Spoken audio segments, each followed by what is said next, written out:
உங்கள் சத்யாவின் தமிழ் புத்தாண்டு super offer. முதலாவதாக இந்த ஜனநாயகன் விவகாரம் முழு படமும் லீக் ஆயிருக்கு இணையதளத்துல. அந்த பிரிண்ட்டை வெளியான ஒரே இடம் வந்து சென்சார் போர்டு இன்சார்ஜா இருக்கக்கூடிய மந்திரி எல் முருகன் தான். உதயநிதிக்கு வந்து பராசக்தி படம் வருது. விஜய் வந்து அவங்க அரசியல் எதிரி. விஜய் ஜனநாயகன் படம் ரிலீஸ் ஆச்சுன்னா தேர்தல் சமயத்தில் அவருக்கு ஒரு ஆதாயம். அப்போ அதை ரிலீஸ் பண்ண விடக்கூடாது. ரெண்டாவது, அது ரிலீஸ் சேம் டேட்ல ஆச்சுன்னா இவங்களுடைய பராசக்தி வசூல். ரெண்டு காரணத்தினால இந்த படத்தை ரிலீஸ் ஆக விடக்கூடாதுன்னு எடுத்தது வந்து உதயநிதி கேரக்டர் எப்படின்னா எல்லா கெடுதலையும் பண்ணுவார். ஆனால் நல்லவன் போல நடிச்சுக்கிட்டு வெளியில் தெரியாமல் அவங்களுடைய தாத்தாவோட குணம் அப்படி. ஸ்டாலின் அப்படி இல்லை, அப்படி பண்ண தெரியாது. இவர் வந்து அப்படிதான். சினிமா துறையில் அவர் வந்து பண்ணக்கூடிய அத்தனை கெடுதல்களும் வந்து ரகசியமாக.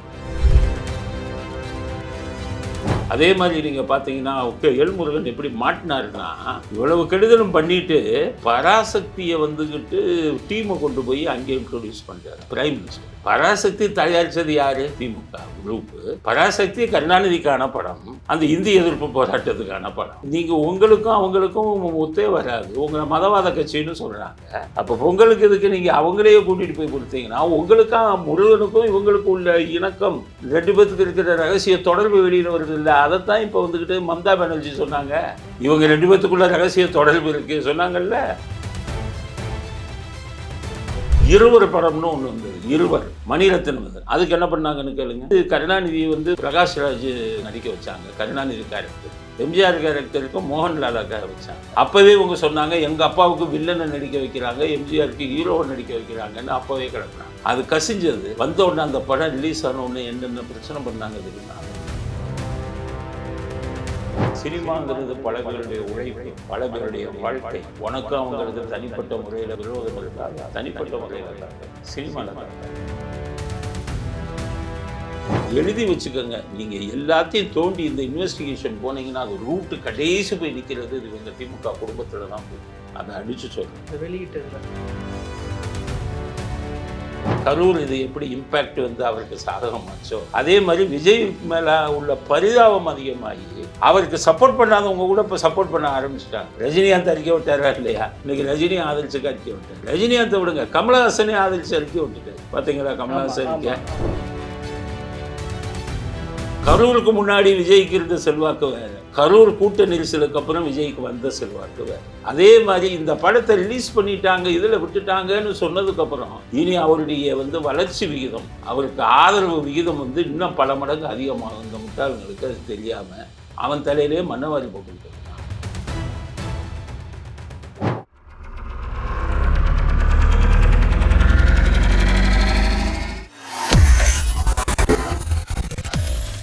வேலை வேண்டுமா? ப்ளூ ஓஷன் இருக்கிறது.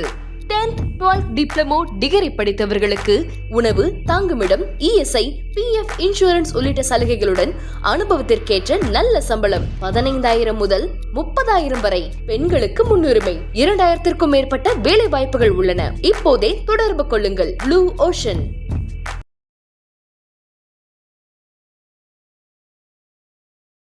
தமிழர்கள் அனைவருக்கும் அன்பு வணக்கம். இன்றைய சிறப்பு நேர்காணலில் நம்மோடு இணைந்திருக்கிறார் நேதாஜி மக்கள் கட்சியினுடைய நிறுவன தலைவரும் ஓய்வு பெற்ற காவல்துறை அதிகாரியுமான திரு வரதராஜன் அவர்கள். அவரிடம் தற்போது பேசுபொருளாக இருக்கிற சில முக்கியமான அரசியல் விவகாரங்கள் பற்றி பேசலாம்.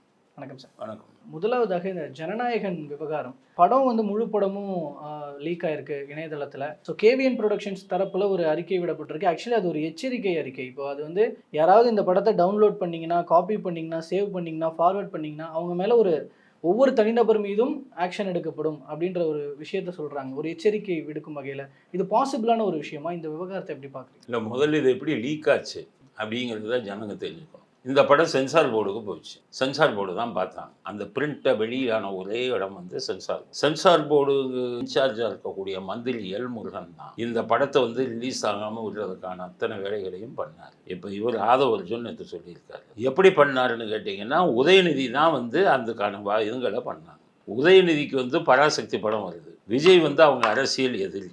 விஜய் ஜனநாயகன் படம் ரிலீஸ் ஆச்சுன்னா தேர்தல் சமயத்தில் அவருக்கு ஒரு ஆதாயம். அப்போ அதை ரிலீஸ் பண்ண விடக்கூடாது. ரெண்டாவது, அது ரிலீஸ் சேம் டேட்டில் ஆச்சுன்னா இவங்களுடைய பராசக்தி வசூல் 2 காரணத்தினால இந்த படத்தை ரிலீஸ் ஆக விடக்கூடாதுன்னு முடிவு எடுத்தது வந்து உதயநிதி. அந்த முடிவை அவர் எப்படி நடைமுறைப்படுத்துகிறாரு அப்படின்னு பார்த்தீங்கன்னா, ஒரு தமிழ்நாட்டை சேர்ந்த ஒரு சினிமா நடிகர். அவர் எல் முருகனுக்கும் அவங்களுக்கும் தொடர்பு இருக்கிறதா கிசுகிசுக்கப்பட்டது. அது எந்த அளவுக்கு உண்மைன்னு நமக்கு தெரியாது. அந்த நடிகைக்கு வேண்டிய ஒருத்தவங்க இருக்காங்க பாஜகவில். அந்த நடிகைக்கு வேண்டியவங்களை உதயநிதி பிடிச்சி அந்த நடிகை ரெக்கமெண்டேஷனை எல் முருகனுக்கு சொல்லி விஜய் இதுவரை ரிலீஸ் பண்ண விடக்கூடாது அப்படிங்கிற இது பண்ணி எல் முருகன் தான் அதுக்கு இன்சார்ஜ். அதனால் எல் முருகன் தான் அதுக்கு தொந்தரவு கொடுத்து ரீசென்சார் பண்ணது எல்லாமே எல் முருகன் தான். எல் முருகன் இந்த உள்ளடி வேலையை வந்து நிறைய பண்ணியிருக்காரு எலெக்ஷன் டைம்லேயே. சார் இது யூகமாக எடுத்துக்கிறதா இந்த தகவல்? இல்லை, யூகம்னா நீங்கள் எப்போவுமே ஒரு குற்றம் நடந்ததுன்னு வைங்க, இந்த குற்றம் எப்படி நடந்திருக்கும்னு சொல்லி ஒரு பெர்மிட்டேஷன் காம்பினேஷன் நாங்கள் போடுவோம். ப்ரூவ் எப்போ தாகும்னு கேட்டிங்கன்னா, அந்த குறிப்பிட்ட குற்றவாளியை பிடிச்சி உதச்சா தான் ப்ரூஃப் வெளியில் வரும் போலீஸில். ஆனால் அதுக்கு முன்னாடி பெர்மிட்டேஷன் காம்பினேஷன் அந்த கான்செப்ட் அந்த இதை வந்து எப்படி வாய்ப்பு இருக்குது, அதுக்கான இது இந்த கிரைமுக்கான லிங்க் எப்படி போகுது, இதெல்லாம் பார்த்து தான் முடிவுக்கு வரும். அந்த முடிவு வந்து போலீஸில் எப்படி ஆகும்னா ஃபிசிக்கலாக பிடிக்கும்போது தான் வரும்.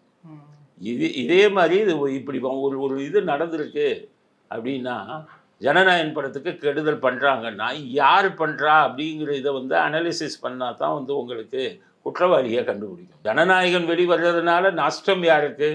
டிஎம்கேக்கு இல்லை, அரசியல் ரீதியாக அவன் நஷ்டம் டிஎம்கே. அதோட அவங்களும் ஒரு படத்தை வச்சுக்கிட்டு இருக்காங்க ரெட் ஜெயண்ட்டில். ஸோ எப்போவுமே ஒருத்தரை தாக்கிட்டாங்கன்னா தாக்குனவங்க யார் அப்படின்னு பார்க்கும்போது அதனால் யாருக்கு இவரை தாக்குறதுனால யாருக்கு என்ன லாபம் அப்படின்னு பார்த்து தான் நம்ம அதை முடிவு பண்ணணும். ஓகே, இதில் இன்னும் இந்த பக்கம் ஒரு விஷயம் சார். இப்போ ஆதவ் அர்ஜுனா வந்து ஆப்போசிட் சைடில் இப்படி பண்ணிட்டாங்க, லீக் பண்ணிட்டாங்கன்னு ஒரு குற்றச்சாட்டு. இதே ஆதவ் அர்ஜுனா சில நாட்கள் முன்னாடி தேர்தலுக்கு நெருக்கமாக ஒரு பெரிய சம்பவம் ஒன்று இருக்குது அப்படின்னு ஒரு கட்டத்தில் பேசியிருந்தார். இன்னைக்கு அதை ரீகால் பண்ணுறாங்க. ஒருவேளை இந்த ஜனநாயகன் படத்தை நீங்கள் லீக் பண்ணுறதா தான் சம்பவம் சொன்னீங்களா? நேற்று சொல்கிறீங்க. ஆமாம், என்னுடைய பேட்டி 15 நாள் 20 நாளைக்கு முன்னாடி நான் எடுத்து காமிக்கிறேன் எங்கள் சேனலில். 20 நாளைக்கு முன்னாடி நான் பேசின பேட்டியை பாருங்கள். ஆதவ் அர்ஜுன் இன்னைக்கு தான் சொல்கிறது. ஆதவ் அர்ஜுனை பார்த்து நான் சொல்லலை, என்னையை பார்த்து தான் ஆதவ் அர்ஜுன் சொன்னார். நீங்கள் நேதாஜி டிவியில் போய் என்னுடைய பேட்டியை பாருங்கள். அந்த ஜனநாயகன் வந்து சென்சாரில் பிரச்சனை வரும்போது நான் கொடுத்த பேட்டியை பாருங்கள். அதனால் நாங்கள் அதை வச்சு தான் சொல்கிறோம். உதயநிதி கேரக்டர் எப்படின்னா எல்லா கெடுதலையும் பண்ணுவார், ஆனால் நல்லவன் போல் நடிச்சுக்கிட்டு வெளியில் தெரியாமல் பண்ணுவார். அவங்களுடைய தாத்தாவோட குணம் அப்படியே. அவர் ஸ்டாலின் அப்படி இல்லை, அப்படி பண்ண தெரியாது. இவர் வந்து அப்படி தான். சினிமா துறையில் அவர் வந்து பண்ணக்கூடிய அத்தனை கெடுதல்களும் வந்து ரகசியமாக பண்ணுவார். இந்த இதை வந்து நான் 20 நாளைக்கு முன்னாடியே சொல்லியிருக்கேன். இது உதயநிதியுடைய இது தான். உதயநிதிக்கான லாபம் இருக்குல்ல அதில். அதே மாதிரி நீங்கள் பார்த்தீங்கன்னா எல் முருகன் எப்படி மாட்டினாருன்னா, இவ்வளவு கெடுதலும் பண்ணிட்டு பராசக்தியை வந்துக்கிட்டு டீமை கொண்டு போய் அங்கே இன்ட்ரோடியூஸ் பண்ணுறாரு பிரைம் மினிஸ்டர். பராசக்தி தயாரித்தது யார்? திமுக குரூப்பு. பராசக்தி கருணாநிதிக்கான படம், அந்த இந்தி எதிர்ப்பு போராட்டத்துக்கான படம். அப்போ நீங்கள் உங்களுக்கும் அவங்களுக்கும் ஒத்தே வராது. உங்களை மதவாத கட்சின்னு சொல்கிறாங்க.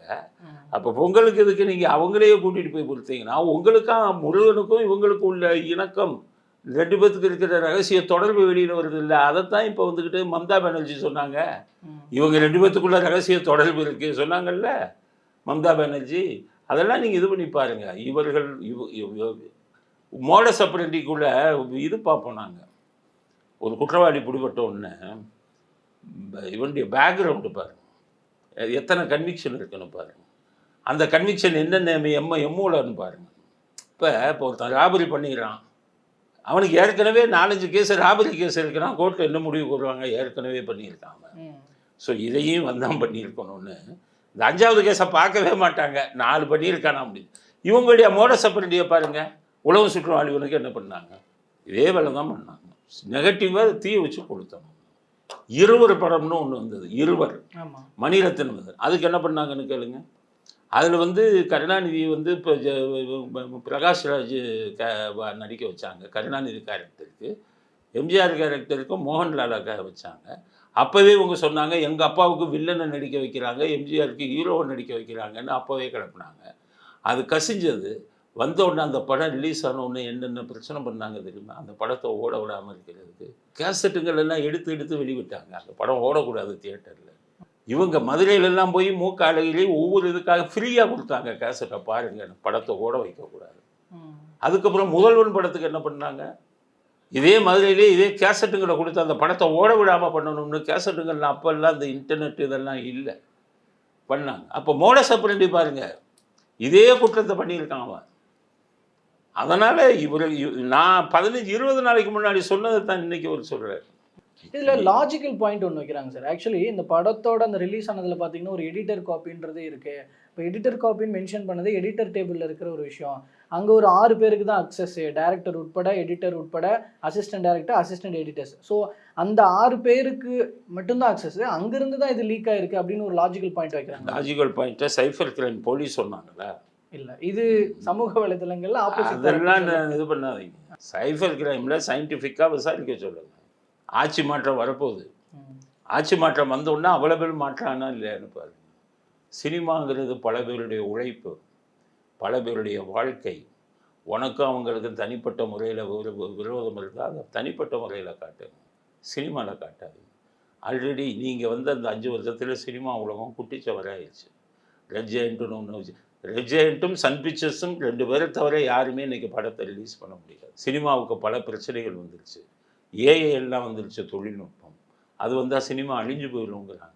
சினிமாவை நம்பி எத்தனை தொழிலாளர்கள் இருக்கான், எவ்வளவு டைரக்டர்ஸ் இருக்கான், எவ்வளவு தயாரிப்பாளர்கள் இருக்கான், எத்தனை தியேட்டர் இருக்குது, தியேட்டரில் வேலை பார்க்குற தொழிலாளர்லாம் ஆயிரக்கணக்கில் இருக்கான். நீங்கள் அரசியல்வாதி நாட்டை கொள்ளையடித்து உங்களுக்கு வருமானம் வரும். அவனுக்கெல்லாம் உழைத்தால் தானே வருமானம். ஒரு படத்துடைய இது 400 கோடி 500 கோடிக்கு மேலே அந்த படத்துக்கு செலவாயிருக்குங்கிறாங்க. அந்த 400-500 கோடியை நீ காலி பண்ண நான் அரசியல் காரணத்துக்காக. அப்போ அவங்களுடைய நிலைமை என்ன? உங்களுக்கு நாளைக்கு சினிமா அப்படி செத்து போச்சுன்னா அதனுடைய வருங்காலம் என்ன சினிமாவோட வரும்? அதனால் நீங்கள் அதை யோசிக்கணும்ல. அதனால தான் சொல்லி இது மிக மிக கண்டனத்துக்குரியது. நீங்கள் தனிப்பட்ட விரோதத்தை தனிப்பட்ட முறையில் தீர்த்து கொள்ளுங்கள். சினிமா உலகத்துக்கு வேட்டு வைக்காதீங்க. நீங்கள் வேட்டு வைக்கிச்சிங்கன்னா அத்தனை தொழிலாளர்கள், அதில் ஈடுபட்டவர்கள், அவங்களோட அத்தனை பேர் வயிற்றுச்சலும் உங்களை எரித்து விடும். ஜாக்கிரதையாக இருங்கிறது தான் நான் அவங்களுக்கு கொடுக்கக்கூடியது. ஓகே, இதில் தகவல் தொழில்நுட்ப சட்டம், காப்புரிமை சட்டம் இதன் அடிப்படையில் இப்போ வழக்குகள் தொடுக்கப்பட்டிருக்குன்னு கேவிஎன் ப்ரொடக்ஷன் சொல்கிறாங்க. அவங்களோட நோட்டீஸில் ஒரு விஷயம் குறிப்பிட்றாங்க. இதை யாராவது பார்த்தீங்கன்னா, டவுன்லோட் பண்ணிங்கன்னா, சேவ் பண்ணிங்கன்னா, ஷேர் பண்ணிங்கன்னா, பார்த்தீங்கன்னா அவங்க மேலே ஒரு குற்றவியல் நடவடிக்கை எடுக்கப்படும் அப்படின்னு சொல்கிறாங்க. ஒவ்வொரு தனிநபர் மேலேயும் இந்த மாதிரி எடுக்கிறதுக்கான பாசிபிலிட்டிஸ் இருக்கா வழக்கு ரீதியாக? இல்லை, இது நீங்கள் சொல்கிற காப்பிரைட் ஆக்டில் தான் வரும். உங்களுக்கு தகவல் இது இன்ஃபர்மேஷன் டெக்னாலஜி ஆக்டில் எல்லாம் பார்த்தீங்கன்னா இந்த தவறான வீடியோஸு, இதான வீடியோஸ், அதுகளுக்கு தான் பெரிய தண்டனை அப்படின்னு இருக்குது. ரிலீஸ் ஆகிறதுக்கு முன்னாடி படங்களுக்கு பண்ணக்கூடியதெல்லாம் காம்பன்சேஷன் கேட்கலாம், நஷ்டஈடு, இல்லை காப்பிரைட் ஆக்டில் கிளைம் பண்ணலாம். ஆனால் காவல்துறை நினைத்தால் என்னென்ன பண்ணலாம்னு கேட்டிங்கன்னா அதில் சில மற்ற செக்ஷன்களையும் போட்டு இது பண்ணி வழக்கை கொண்டு வரலாம். இந்த ஆட்சி இருக்கும் முறை அது நடக்காது. ஏன்னா இவர்கள் தான் ஊக்குவிப்பாங்க. எழுதி வச்சுக்கோங்க, நீங்கள் எல்லாத்தையும் தோண்டி இந்த இன்வெஸ்டிகேஷன் போனீங்கன்னா அது ரூட்டு கடைசி போய் நிற்கிறது இது இவங்க திமுக குடும்பத்தில் தான் போய் நிற்கும். அதை அடித்து சொல்கிறாங்க வெளியிட்டதில் இவங்களுடைய இதுதான் இருக்கும் எப்போவுமே. ஏன்னா இதான எண்ணத்தில் தான் இப்போ இதான இதில் தான் அவங்க வெளியிட்டாங்க. அந்த படத்துடைய இதை கெடுக்கணும் அப்படிங்கிறதுக்காக தான் அதை இது பண்ணாங்க. அதனால் நீங்கள் தண்டனைன்னு பார்த்தீங்கன்னா இதில் பெரிய அளவில் இதான தண்டனை நம்ம பெருசாக அதில் பண்ண முடியாது. பட் என்னென்னு கேட்டிங்கன்னா காப்பிரைட்டு இந்த மாதிரி இதுங்களில். ஆனால் அரசாங்கம் இங்கிருந்து வந்தாங்கன்னா அதில் இந்த ஐபிசி இதெல்லாம் சேர்த்து போட்டாங்கன்னா ஐபிசியில் இதுக்கான தண்டனை கிடைக்கக்கூடிய இதுங்கள்லாம் இருக்குது. அதையும் சேர்த்து போட்டாங்கன்னா அது கூட இன்னும் பார்த்தீங்கன்னா இந்த மாதிரி விஷயத்துக்கெல்லாம் 1 வருஷம் 2 வருஷம் 6 மாதம் அந்த மாதிரி தான் வரும். அதெல்லாம் பெயிலபிள் தான் வரும். முக்கால்வாசி சின்ன சின்ன குற்றங்களாகத்தான் இது கருதப்படும். அதனால் அதை வச்சு இவங்க தப்பிச்சுக்கிட்டு இருக்காங்களே ஒழிய சட்டத்தின் மூலமாக பெரிய தண்டனையெல்லாம் அதில் வாங்கி கொடுக்கறது ரொம்ப கஷ்டம் சார். ஆனால் இதில் இன்னொரு பக்கம் பார்க்கலாம். இப்போ இதை வெளியிட்டதுனால, லீக் பண்ணதுனால, இப்போ நீங்கள் சொல்வது போல் அங்கே மத்திய சைட்லேருந்து லீக் பண்ணியிருக்கிறாங்கன்னா திமுக சைட்லேருந்து இங்கே பொருளாதார ரீதியாக ப்ரொடக்ஷன் கம்பெனிக்கு நஷ்டன்றது ஒரு பக்கம் இருந்தாலும், தேர்தலுக்கு முன்பாக வெளியிடப்படணும்னு எடுக்கப்பட்ட படம் சிபிஎஃப்சி சிக்கலால் வெளியிடப்படாமல் இருந்தது. இப்போ படம் இணையதளம் மூலமாக வந்தது. இப்போ தாவேகாவுக்கு லாபமாச்சு, இது விஜய்க்கு லாபமாச்சு. அதாவது அவங்க சொல்ல நினைச்சதை இப்போ மக்கள் கிட்ட போய் சேர்த்துட்டாங்களே. அதாவது அது விஜய்க்கு லாபம் அப்படிங்கிறது இப்போ அவங்களுக்கு எப்படின்னு கேட்டிங்கன்னா, தேர்தல் நெருங்கிடுச்சு. கிட்டத்தட்ட 1 கோடி பேர் 2 கோடி பேர் பார்த்தாங்கன்னா அது விஜய்க்கு லாபம். இப்போ பார்த்தவர்கள் எண்ணிக்கை எவ்வளோ இருக்கும்னு நினைக்கிறீங்க? ஸோ குவாலிட்டி ஆஃப் பிரிண்ட் வந்து எவ்வளவு எப்படி இருக்கும்னு நினைக்கிறீங்க? அதனால் படம் வெளியாயிடுச்சு அப்படிங்கிற ஒரு எண்ணம் வந்துட்டா மக்களுக்கு வருங்காலத்தில் பார்ப்பதற்கான ஆர்வம் குறையும்னு முட்டாள்தனமாக அவங்க நினைக்கிறாங்க. ஆனால் இதில் வந்த ரியாக்ஷன் என்ன தெரியுமா? பாவம் விஜய் 400 கோடி 500 கோடியில் படம் எடுத்து வச்சுருக்காரு. இந்த படுபாவிங்க அதை போட்டு ரிலீஸ் பண்ணி கரூர் இது எப்படி இம்பேக்ட் வந்து அவருக்கு சாதகமாச்சோ அதே மாதிரி விஜய் மேலே உள்ள பரிதாபம் அதிகமாகி அவருக்கு சப்போர்ட் பண்ணாதவங்க கூட இப்போ சப்போர்ட் பண்ண ஆரம்பிச்சிட்டாங்க. ரஜினிகாந்த் அறிக்கை விட்டாரா இல்லையா? ரஜினிகாந்துக்கும் விஜய்க்கும் இந்த பிரச்சனையில் வந்து முரண்பாடு இருக்குது, கட்சி இதுங்கள்லன்னு ஒரு பேச்சு இருந்ததில்ல. இன்றைக்கி ரஜினி ஆதரிச்சு அறிக்கை விட்டார். ரஜினிகாந்தை விடுங்க, கமலஹாசனே ஆதரிச்சு அறிக்கை விட்டுட்டார். பார்த்தீங்களா கமலஹாசன் அறிக்கை? அப்போ கமலஹாசனுக்கு ஒரு சினிமா கலைஞனா அவருக்கு என்ன வருதுன்னா இவங்க மேலே கோபம் வரும். அப்போ அந்த கோபம் ஆதரவாக மாறும். இதே இதுதான் எல்லாத்துக்கும். இவங்க எதை கெடுதல்னு பண்ணுறாங்களோ அது அவங்க மேலே பரிதாபத்தை உருவாக்கும். நீங்கள் சொல்கிறபடி பார்த்துட்டாங்க இதை பார்த்துட்டாங்கன்னா விஜய்க்கு பாப்புலாரிட்டி அது தேவையில்லை. விஜய் இதை இந்த மாதிரி பண்ணுறாங்கன்னு ஒரு நியூஸ் வந்ததுலேயே இவங்களுக்கு பல லட்சம் ஓட்டுக்க போயிடும். அதுதான் விஜய்க்கு கிடைத்த லாபம். கரூருக்கு முன்னாடி விஜய்க்கு இருந்த செல்வாக்கு வேறு, கரூர் கூட்ட நெரிசலுக்கு அப்புறம் விஜய்க்கு வந்த செல்வாக்கு வேறு. அதே மாதிரி இந்த படத்தை ரிலீஸ் பண்ணிட்டாங்க, இதில் விட்டுட்டாங்கன்னு சொன்னதுக்கப்புறம் இனி அவருடைய வந்து வளர்ச்சி விகிதம், அவருக்கு ஆதரவு விகிதம் வந்து இன்னும் பல மடங்கு அதிகமாகும். இந்த முட்டாளுங்களுக்கு அது தெரியாமல் அவன் தலையிலே மண்ணவாரி போட்டுக்கிட்டு இருக்கான் அப்படிங்கிறது தான் செய்தி. ஸோ ரசிகர்ன்ற அடிப்படையில் படம் பார்த்துருக்கவங்களும் விஜய்க்கு ஆதரவு, ஆமாம், பார்க்க முடியாமல் இருந்தாலும் படத்தை இப்படி பண்ணிட்டாங்க விஜய்க்கு அப்படின்னு அவங்களும் ஆதரவு. இதே தான் கரூருடைய இம்பேக்ட் தான். இதுக்கப்புறம் பாருங்கள் நீங்கள் இவங்க செல்வாக்கை கூட்டிக்கிட்டே போகிறாங்க. அது மட்டும் இல்லை, அவங்களுடைய ஓட்டு விகிதத்தை குறைச்சிக்கிட்டே போகிறாங்க. அவங்க மேலே தானே வெறுப்பு வரும். சார் இதனோட சர்டிஃபிகேஷன் ப்ராசஸில் சிபிஎஃப்சியிலேருந்து கடைசியாக சொல்லப்பட்டது தேர்தல் ஆணையமும் பார்க்கணும் அப்படின்னு ஒரு இது சொன்னாங்கன்றது ஒரு தகவல். தேர்தல் ஆணையம் பார்க்காம இதை காலதாமதம் பண்ணிக்கிட்டே இருந்தாங்க.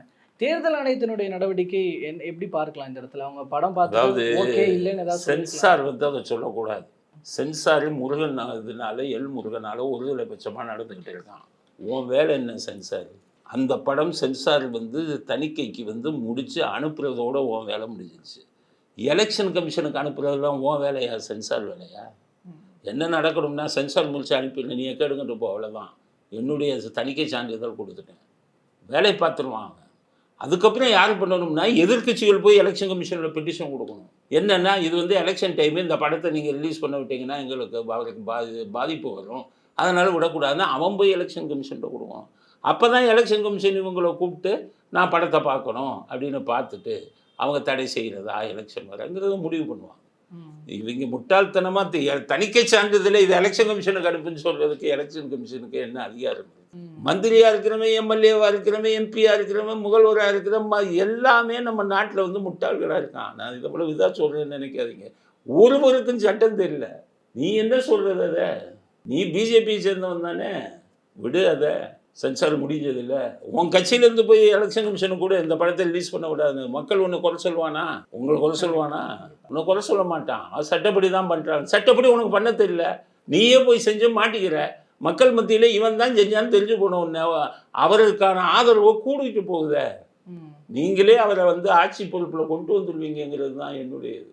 சார் இந்த படம் வெளியானது ஒரு பக்கம், வெளியானதும் வெளியாகாமல் பார்க்காதவங்களுக்கும் மத்தியில் விஜய்க்கு ஒரு பக்கம் ஆதரவு பெருகுதுன்னாலும் படத்தை ஒரு சில காட்சிகள் பார்த்தவங்க இதில் இஸ்லாமியர்களை வந்து தீவிரவாதிகளாக சித்தரிக்கிறாங்கன்னு சொல்லி இப்போ சில பேர் வந்து கம்ப்ளைண்ட்ஸ்லாம் கொடுத்தாங்க. அமீர்னு ஒரு டைரக்டர், அமீர் சொல்லி அவர் யாருன்னு கேட்டீங்கன்னா ஒரு கம்ப்ளைண்ட் ரைஸ் பண்றாரு. ஜாஃபர் சாதிக்கு அல்ல அது பின்னடைவை கொடுத்துறாதான்னு கேட்குறேன். இல்லை பின்னடைவு இல்லை, மக்கள் புரிஞ்சுக்குவாங்க. நீ என்ன சொல்ற? நீ அமீர் வந்து ஜாஃபர் சாதிக்கு இந்த போதை மருந்து வழக்கில் நீங்களும் சேர்ந்து இருந்தவங்க. உதயநிதி 7 லட்சம் ரூபா ஜாஃபர் சாதிக்கிட்ட வாங்கியிருக்காரு. நீங்களும் ஜாஃபர் சாதிக்கிட்ட இருந்து பணம் வாங்கி தான் படம் எடுத்துக்க. நீங்கள்லாம் ஒரே இதை சேர்ந்தவங்க. அப்போ இந்த படத்தில் வரக்கூடிய பெரிய பிரச்சனை எப்படி வெளியில் வந்தது, திரைத்துறைக்கு பாதிப்புங்கிறத விட்டுட்டு அமீர் அதை இஸ்லாமியர்களை கொண்டு வராங்கன்னு எப்படி திசை திருப்புறாங்க பாருங்க. இவங்கெல்லாம் அந்த குரூப்பை சேர்ந்தவர்கள். தடாரையும் எந்த கட்சிக்காரர் சொல்லுங்க? இல்லை, அவர் ஒரு கட்சி வச்சிருக்கிறாரு இந்திய தேசிய. இல்லை இல்லை, அது யாருக்கு சார்பாக பேசுகிறாரு? யாருக்கு? விஜய்க்கு சார்பாக பேசுகிறாரு அவர்? இல்லை இல்லை.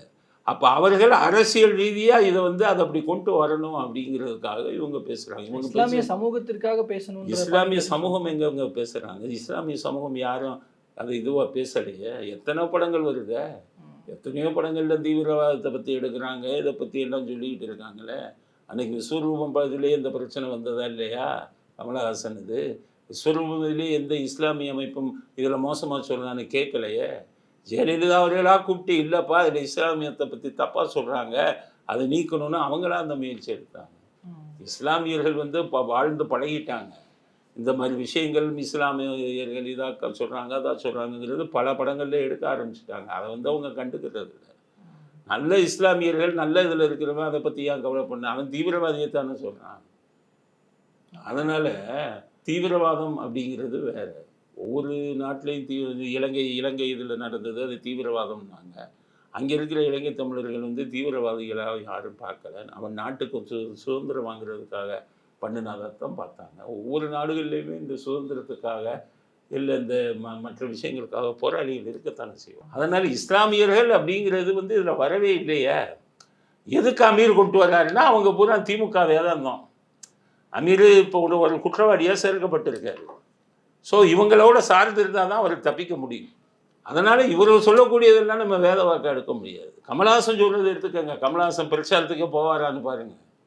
அவங்கள மனதளவில் பெருசாக பாதிக்கப்பட்டிருக்கும். ஏன்னா படங்களை எடுக்கிறவங்க அவங்க அந்த வலி அவங்களுக்கு தான் தெரியும். இன்றைக்கி சூரிய அறிக்கை விட்டு இருக்காரு, நான் அவருக்கு தான் சப்போர்ட் பண்ணுவேன். ஒவ்வொரு திரைத்துறையில் இருக்கிறவங்க அத்தனை பேருமே மனமாற்றம் ஆயிடுச்சு. இந்த ஒரு இதில் என்னடா அப்படி பண்ணுறாங்களே, நமக்குள்ள அந்த வலி தெரியும் அப்படிங்கிறதுல எல்லா திரைத்துறையினரையும் திமுகவுக்கு எதிராக ஒன்றுபடுத்தி விட்டுட்டாங்க அவங்க செய்யக்கூடியதில். அதனால தான் அந்த எம்ஜிஆருக்கு வந்து அந்த உலக சுற்றுவாளி ஒன்று வரும்போது ஒட்டுமொத்த தமிழ்நாடும் அவர் பக்கம் போச்சு. ஏன்னா படத்தை ரிலீஸ் பண்ண விடாமல் நெகட்டிவை கொளுத்துறேன்னு சொல்லி இந்த படம் ரிலீஸ் ஆகிட்டா சேலையை கட்டிக்கிறேன்னு கட்சிக்காரங்களே பேசுனாங்க. அப்போ மக்கள் பார்த்துக்கிட்டு இருக்கிறவங்க என்ன பண்ணா, இவன் தாண்டா பண்ணுறான், இவ்வளவு அயோக்கியனா இருக்கான்னு அப்படியே ஓட்டா மாறிச்சு உங்கள் திண்டுக்கல் எலெக்ஷனில். அதே மாதிரி இது வந்து விஜய்க்கான ஒரு ஆதரவான நிலைப்பாட்டை மக்கள் மத்தியில் உருவாக்கும். மக்களுக்கு நல்ல விழிப்புணர்வு சோசியல் மீடியா காணும், சாதாரண ஆள் கூட தெரிஞ்சுக்கிறான் என்ன விஷயம். அதனால் இதை செய்தது விஜய்க்கான ஆதரவை அதிகப்படுத்தக்கூடிய விஷயமாகத்தான் நான் பார்க்குறேன். இந்த முட்டாள்கள் முட்டாள்தனமாக இந்த மாதிரி ஒரு இதை செஞ்சு தனக்கு இருக்கக்கூடிய கொஞ்ச நெஞ்ச ஆதரவையும் இழந்து கொண்டிருக்கிறார்கள். அப்படி தான் நம்ம பார்க்கணும். மூணாவதாக சினிமா துறையை வாழ வைக்கணும். நீயே சினிமா துறையில் இருந்துக்கிட்டு நீயே சினிமா துறை வச்சு சம்பாதிச்சுட்டு உன் சுயநலத்துக்காக ஒரு சினிமாவை சாக வச்சனா அது 400-500 கோடி இப்போ கொண்டது.